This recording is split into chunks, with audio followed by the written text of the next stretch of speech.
Guddu singer का video गाने देखने के लिए सब्सक्राइब करिए और बेल आइकन को दबाना बिल्कुल ना भूलें और शेयर करिए, लाइक करना बिल्कुल ना भूलें।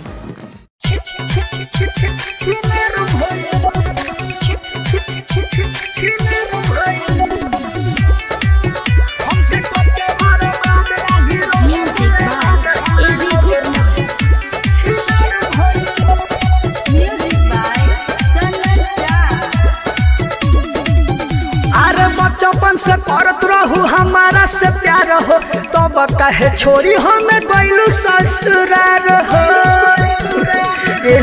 जा अरे हमारा से करत रहू बचपन से प्यार हो, तब कहे छोरी हमका गइलू ससुरार हो।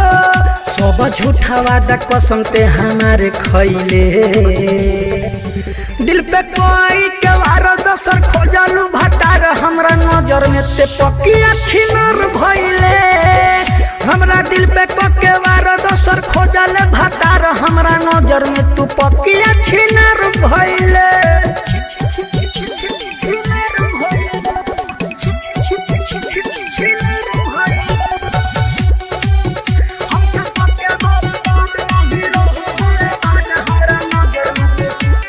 हमारा नजर से अब गईले ते गिरी, कान खोल के सुन कब वही है ना भेरी।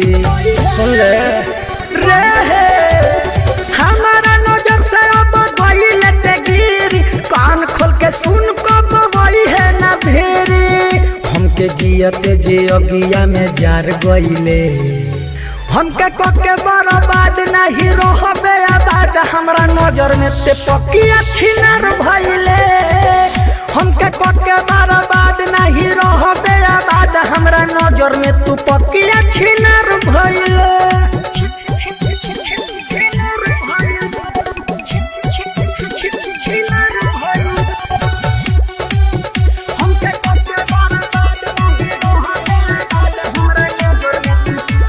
दूसरा के जाके बन गईले घर वाली, भीमय अकेला खूब दिहे तो है गाली। बुझले अरे दूसरा के जाके बन गईले घर वाली, भीमय अकेला खूब दिहे तो है गाली। चंदन चांद के ते प्यार में बीमार कइले, हमसे कोई के प्यार दोसर खोजले भतार। हमरा नजर में ते पकिया छिनर भइले।